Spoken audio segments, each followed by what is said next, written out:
രാമചന്ദ്രാഭിഷേകം ശ്രീരാമചന്ദ്രാഭിഷേകം സീതയാ സഹിത രാമചന്ദ്ര രഘുവീരരാജ്യാഭിഷേകം ശ്രീനീലകണ്ഠാഭിഷേകം ആഞ്ജനേയ പരിസേവ്യൻ ധീരഭരതാഭിപൂജ്യൻ വീരലക്ഷ്മണ കുമാര ശത്രുഘ്ന സോദരാർച്ചിത പദാബ്ജൻ ശ്രീനീലകണ്ഠ ഹൃദയേശൻ രാമചന്ദ്രാഭിഷേകം ശ്രീരാമചന്ദ്രാഭിഷേകം.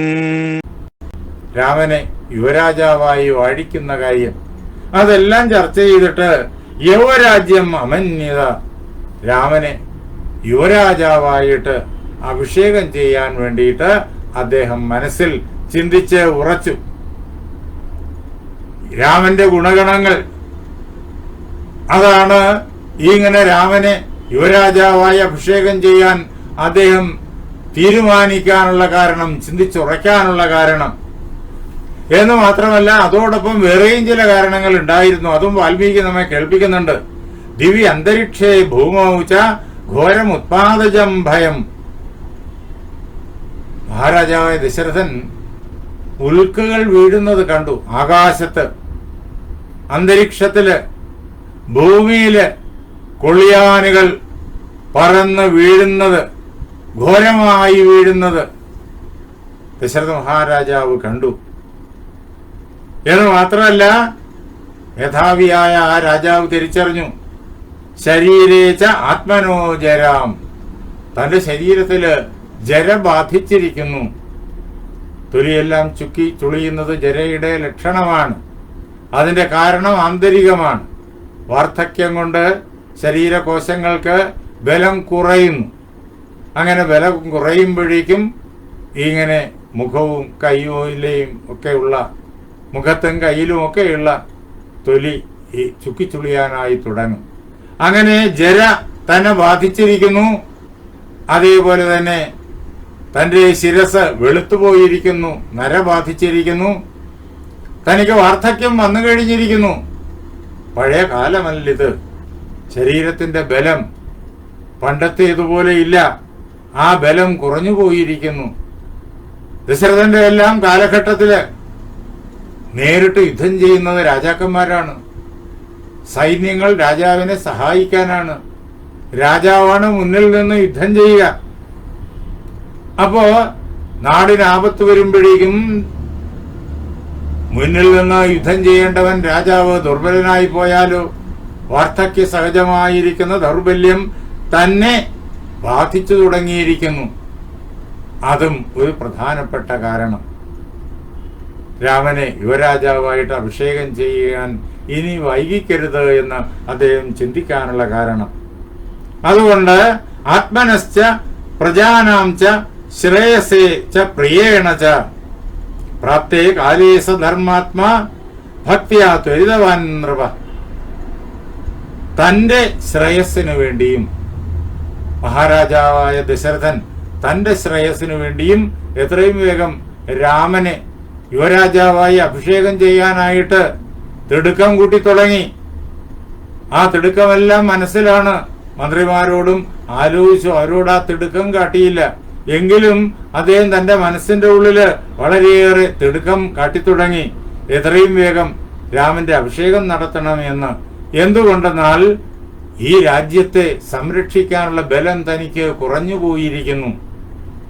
താൻ ഇനിയും രാജാവായി തുടർന്നു കഴിഞ്ഞാൽ കരുത്തുള്ള ശക്തികൾ വന്ന് രാജ്യത്തെ പല പ്രകാരത്തിൽ ഉപദ്രവിച്ചാലോ അത് രാജ്യത്തിനും ദുഷ്പേരാവും, സൂര്യവംശത്തിനും ദുഷ്പേരാവും.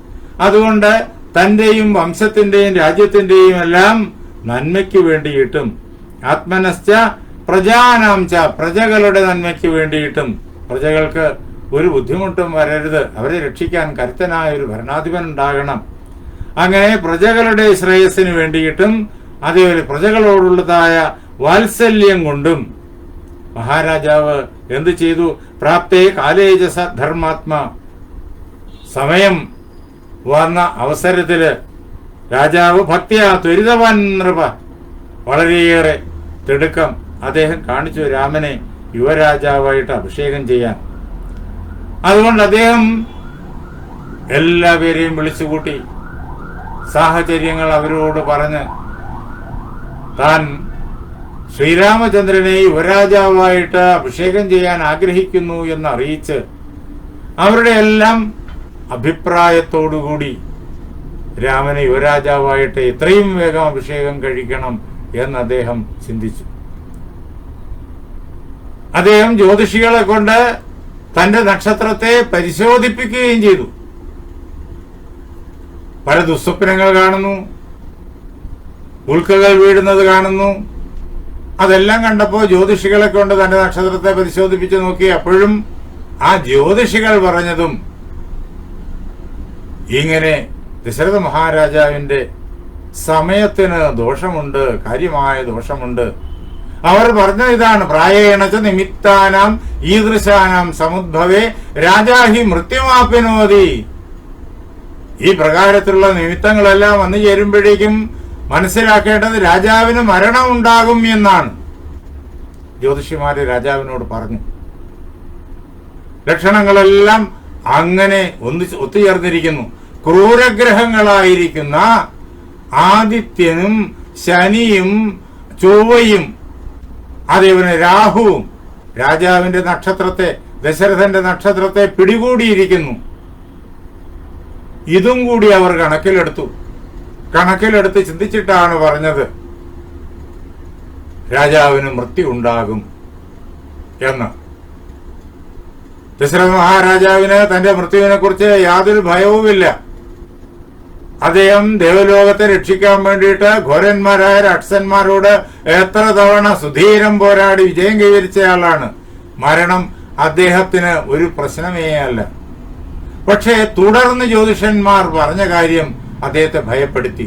ഘോരം ച ആപദമൃച്ഛതി, മരണം ഉണ്ടാവും എന്ന് മാത്രമല്ല വലിയൊരു ആപത്തും രാജാവിനുണ്ടാകും എന്നവർ പറഞ്ഞു. അതെന്താ ആപത്ത് എന്ന് അതിൽ തെളിഞ്ഞ് കിട്ടുന്നില്ല. രാജാവിന് മരണം ഉണ്ടാകും എന്ന് മാത്രമല്ല അതിനു മുമ്പ് ഘോരമായൊരു ആപത്തും ഉണ്ടാകും. ഇത് കേട്ടുകഴിഞ്ഞപ്പോ എത്രയും വേഗം തന്റെ നന്മയ്ക്കും രാജ്യത്തിന്റെ നന്മയ്ക്കും ഈ പാരമ്പര്യത്തിന്റെ നന്മയ്ക്കും സൂര്യവംശത്തിന്റെ നന്മയ്ക്കും നാട്ടുകാരുടെ നന്മയ്ക്കും സമസ്ത ജീവരാശിയുടെയും നന്മയ്ക്കും വേണ്ടിയിട്ട് രാമന്റെ കയ്യിൽ രാജ്യം ഏൽപ്പിക്കുക, അതാണ് വേണ്ടത് എന്ന് അദ്ദേഹം തീരുമാനിച്ചു. അതിനു വേണ്ടിയിട്ട് ത്വരിതവാൻ നൃപ, രാജാവ് ഇങ്ങനെ തന്റെ ഉള്ളുകൊണ്ട് തിടുക്കം പൂണ്ടു. അപ്പൊ എത്രയും വേഗം നടപ്പിലാക്കിയെടുക്കണം. എല്ലാവരെയും വിളിച്ചുകൂട്ടുക. എല്ലാവരെയും വിളിച്ചുകൂട്ടി ആലോചിക്കേണ്ട കാര്യമൊന്നുമില്ല. സൂര്യവംശത്തിന്റെ പാരമ്പര്യം അനുസരിച്ചിട്ട് മൂത്ത മകനാണ് രാജ്യത്തിന് അവകാശം. ഒന്നിലേറെ മക്കളുണ്ടെങ്കിൽ മൂത്ത മകനാണ് രാജ്യത്തിന് അവകാശം. അപ്പോ ആരോട് ചോദിക്കേണ്ട, രാമനെ അഭിഷേകം കഴിച്ചാൽ മതി. എങ്കിലും അന്നത്തെ രാജാക്കന്മാർ അങ്ങനെയാണ്. ഇന്നത്തെ ജനാധിപത്യത്തെക്കാളും ആത്മാർത്ഥമായ ജനാധിപത്യ മൂല്യം പുലർത്തുന്നവരാണ്. ഇന്ന് പല ഭരണാധിപന്മാരും ജനാധിപത്യത്തിന്റെ പേര് പറഞ്ഞിട്ട് ജനാധിപത്യത്തെ ധ്വംസിക്കുന്നു, നമുക്കറിയാം. എന്നാൽ അന്ന് രാജാധിപത്യമാണ്. അവർ ജനാധിപത്യത്തെ അങ്ങേയറ്റം ഭംഗിയായി അവർ ശ്രദ്ധയോടെ നടപ്പിലാക്കി പോന്നിരുന്നു. എന്തും ജനങ്ങളുടെ ഇഷ്ടമനുസരിച്ച്, ജനങ്ങളുടെ ഹിതമനുസരിച്ച് മാത്രമേ ചെയ്തിരുന്നുള്ളൂ.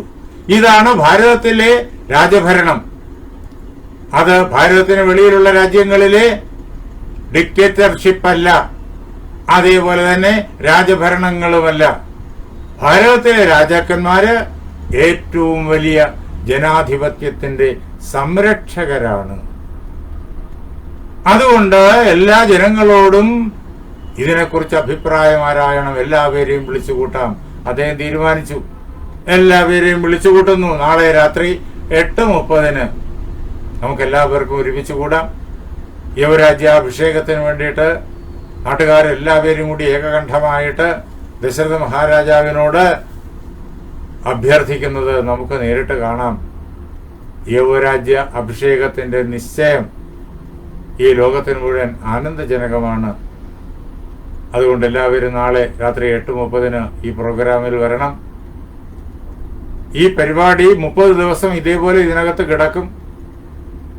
ഇന്ന് ഈ പരിപാടി 3 കഷണങ്ങളായി നുറുങ്ങിപ്പോയി. പക്ഷെ ആ 3 കഷണങ്ങളും ഇതിൽ തന്നെ 30 ദിവസം കിടക്കും എന്ന് മാത്രമല്ല, നവംബർ മുതൽ നമ്മൾ ഇപ്പോൾ ഈ ചെയ്തു വരുന്ന വാൽമീകി രാമായണത്തിന്റെ ഈ ക്ലാസ്സുകൾ സത്യാനന്ദ സംസ്കൃതി എന്നുള്ളതായ യൂട്യൂബ് ചാനലിൽ തുടർച്ചയായി വരും. ഒന്നും നഷ്ടപ്പെടില്ല. 30 ദിവസം വരെ ഇതിനകത്ത് കിടക്കും. അത് കഴിഞ്ഞാൽ നവംബർ മുതൽ അത് മുഴുവൻ യൂട്യൂബ് ചാനലിൽ സത്യാനന്ദ സംസ്കൃതിയിൽ ഉണ്ടാകും. എല്ലാവരും അതിൽ വരണം, അത് സബ്സ്ക്രൈബ് ചെയ്യണം, അത് കേൾക്കണം എന്ന് മാത്രമല്ല, കഴിഞ്ഞ 5 വർഷത്തിലേറെക്കാലമായിട്ട് തുടർച്ചയായിട്ട് ഇതേ രീതിയിലുള്ളതായ മഹാഗ്രന്ഥങ്ങളുടെ വിശകലനം സത്യാനന്ദ സംസ്കൃതിയിൽ കിടപ്പുണ്ട്. കോവിഡിന്റെ ലോക്ക്ഡൌൺ തുടങ്ങിയത് തൊട്ട് ആരംഭിച്ചതാണ്. യാതൊരു മുടക്കവും കൂടാതെ ഭഗവാന്റെ കാരുണ്യത്താൽ, ഗുരുവിന്റെ കാരുണ്യത്താൽ അതിങ്ങനെ നടന്നുകൊണ്ടേയിരിക്കുന്നു. അപ്പോ വിവിധങ്ങളായ മഹാഗ്രന്ഥങ്ങളെ നേരിട്ട് കാണാൻ സത്യാനന്ദ സംസ്കൃതിയിലേക്ക് വരണം. അതിലെ പ്ലേ ലിസ്റ്റ് എടുത്തു കഴിഞ്ഞാൽ അതിലെല്ലാം കാണാം. അതില് ഏത് പ്രോഗ്രാം ആദ്യം കാണണം അതിലേക്ക് ക്ലിക്ക് ചെയ്ത് അതിലേക്ക് പോകുക. അങ്ങനെ എല്ലാവരും സത്യാനന്ദ സംസ്കൃതിയിൽ സബ്സ്ക്രൈബ് ചെയ്തിട്ട് അതിൽ വരണം. അതിൽ ഉള്ളതായ പ്രോഗ്രാമുകൾ കാരണം ഭാരത സംസ്കാരത്തെ അടുത്തറിയാൻ അതിനു വേണ്ടിയിട്ടുള്ള പരിശ്രമമാണിത്. അതിലെല്ലാവരും സഹകരിക്കണം. ലോകത്തിന് ഇന്ന് ഇത് ആവശ്യമാണ്. അതിനാൽ എല്ലാവരും അതിലും വരണം എന്ന് അഭ്യർത്ഥിച്ചുകൊണ്ട് നാളെ രാത്രി 8:30 ഒരുമിച്ച് കാണാം.